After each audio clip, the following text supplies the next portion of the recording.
with all the successes that you've had, Kevin, and obviously you've went through failures as well as successes throughout your career.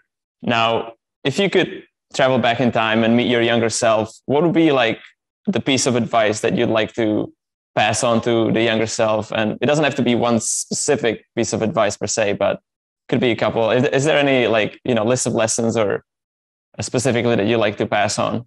There are. Um, you know, Over the years, the decades now, and I look at my portfolio of companies that have been successful and those that have failed, and that happens when you're a venture capitalist. You're not going to get winners all the time. But 75% of my returns over the last 15 years have come from companies run by women. Now, there are a wide range of different sectors, everything from technology and wireless charging to commercial kitchens. I mean, there's such a broad number of different sectors represented here, and these women don't know each other.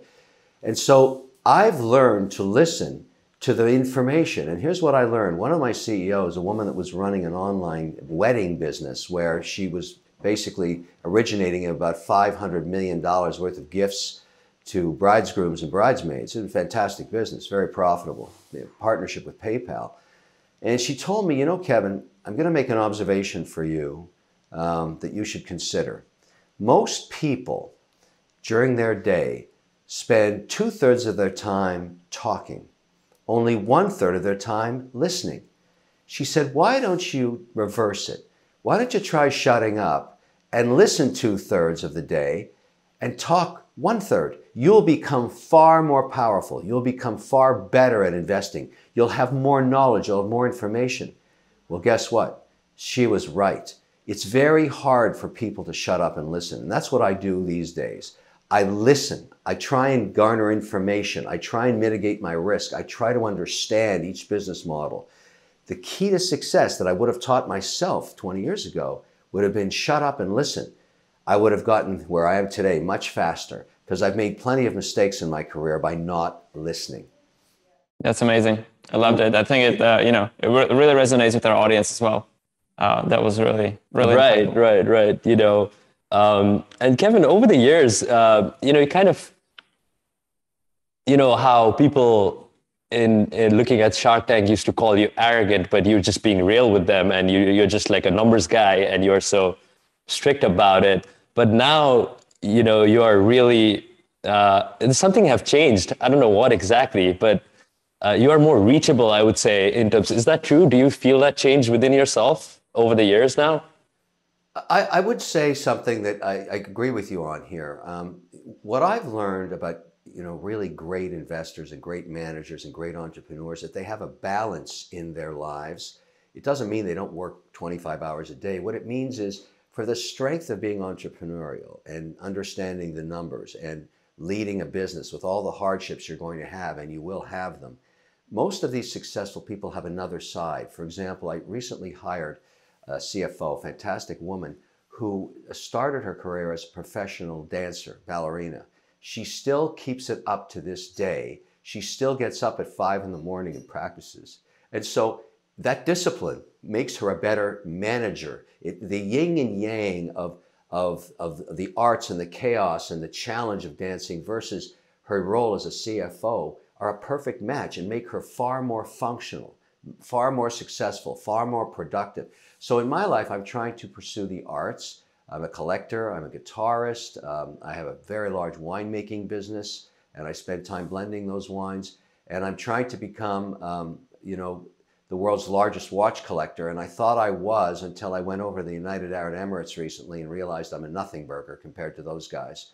But I'm one of those people out in the watch community that has a very, very passionate desire to buy more timepieces.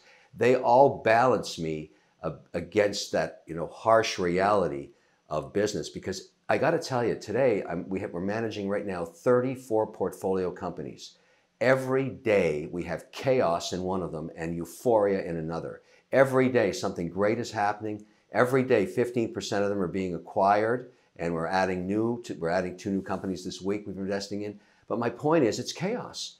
It's complete chaos. You have no idea the outcomes, and you have to roll with the punches, so to speak, and there's going to be a tremendous amount of volatility.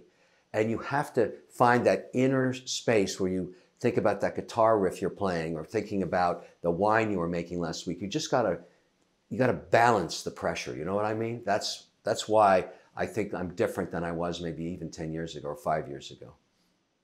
Amazing, amazing. Yeah, I tune into your Instagram lives every now and then to watch you jam, and it was just one recent few days ago. You are amazing at that. That's such a, at your level, you even trying to, I can't even imagine. Wow. But, Kevin, talking about your level, right? You're Mr. Wonderful, right? And here you are saying there are a greater investor than you, and here we have like roughly 500 to 1,000 people over here that look up to you, like, the legend. One thing at your level, and this is coming from one of my friend who has been really successful. He's been on the Forbes cover and has some certain level of success. And I asked him, what's the trouble being you? And he said, he can't fail. You can't fail at that level. Do you feel that pressure? I do. I don't want to let my investors down. I don't want to, put my name out there. Many people approach me about becoming an investor in their company, and I'm very, very selective because, I want to be successful as an investor. And I know many people follow my investment strategies, so I want to make sure that I do my due diligence and I understand the risks I'm getting into. Your friend is right. There is a tremendous pressure and a lot of scrutiny that goes on. But I believe now, and particularly over the last 2 years, and particularly on the journey I've gone into on crypto and centralized and decentralized finance, that there's a direct correlation between social media, print media, television, cable, and market capitalization. So if I'm able to help a company with my millions of followers tell their story, explain the merits of their products and services to millions of people, I'm helping them. And as a result, we attract capital, because the more successful the company is, the easier it is and their cost of capital goes down. So my role as an investor today has changed. I'm selective. I pick my companies, and then I tell their stories all around the world. And I tell the story because I'm an investor. I don't ask for anything more than to understand the risk, but I also want people to understand the product and the services and why I invested in it. And I'm a big believer in crypto now because of the productivity enhancement it's going to do to financial services. The largest market on earth is the currency and financial services market. And there's so much promise with all of the blockchain activity and all of the tokens that are available and all the ideas around new level 1, level 2 chains, the HBARs of the world, the Polygons, the Heliums, all of these where I've taken bets and made investments. Because at the end of the day, and I tell people this, Bitcoin is not a coin. It's software. That's what it is. Ethereum is software. If you're willing to invest in Google and you're willing to invest in Microsoft, what are you investing in? You're investing in software. Why wouldn't you invest in crypto? It's software. Absolutely. Now, we'll touch on your stance on the cryptocurrency space down the line a little bit. But now, speaking of entrepreneurship, you once said that entrepreneurship is a state of mind. What exactly did you mean by that? It's very simple. You should not pursue entrepreneurship out of the greed of money. You will never succeed. If that's why you're becoming an entrepreneur, you will never be successful. However, if you're becoming an entrepreneur out of the pursuit of personal freedom, you have a very, very large chance of being successful. And what I mean by that is most of the entrepreneurs, most of the ones I meet that have been successful, I always ask them, do you remember the moment that you became wealthy? Do you remember the moment when you just turned the switch and all of a sudden you were rich? Now, what that means, though, is the moment you had the freedom to pursue whatever you wanted. That's what wealth is. It's how you spend the rest of your days. You have that opportunity. And every one of them says to me, no, I don't remember. I don't remember the day that happened. And it was the same for me. I remember in the case of the Learning Company, the 10 of us that were managing that business, and we'd grown it to the largest educational software company in the world. The day after we got acquired, we went from, guys living in on the sofa with sleeping bags to being wildly wealthy. And we all showed up in the office the next morning saying, what do we do next? Nobody wanted to stop working. We wanted to just keep going. But at that moment, I realized, wow, I'm filthy rich. How did this happen? It happened because all of us were pursuing our dream of freedom. And at that moment, you know, the first thing I did was go buy a Stratocaster, a guitar that I couldn't afford until then, and a Leica camera that I'd wanted my whole life, things that I wanted to pursue in my own dream of personal freedom, not because I wanted to be flashy. It was because I couldn't afford one. And now I could because I worked so hard. And that's the reason you should be an entrepreneur. To provide for your family, to provide personal freedom, to do the things in life that mean something to you and give back money to entrepreneurs in terms of investing or just charities you want to work with. It's a new form of freedom, but you'll find you'll be working even harder. I work harder today than I've ever worked in my life. And after I die, wherever I'm going, I'm going to keep working.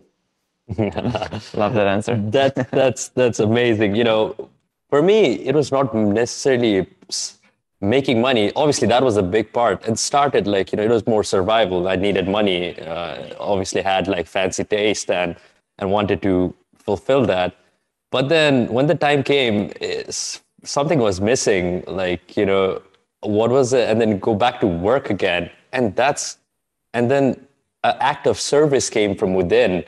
And you know, helping others, you know, I thought this is just something people in the TVs talk about, like, oh, who have money, they're like, oh, money is not important, you know, service to others is, or somewhere around that narrative. And then when you're actually in that spot, you're like, oh, actually, that actually makes sense. That's real, as it is. Absolutely. So it is. Once your basic needs are taken care of. The truth is, my mother taught me something that really became important later in my life. She was a working woman, but she always said to me, don't buy a lot of stuff. When you're going to buy something, make sure it's the highest quality. Instead of having, you know, 20 suits, buy 3 really good ones that are going to last.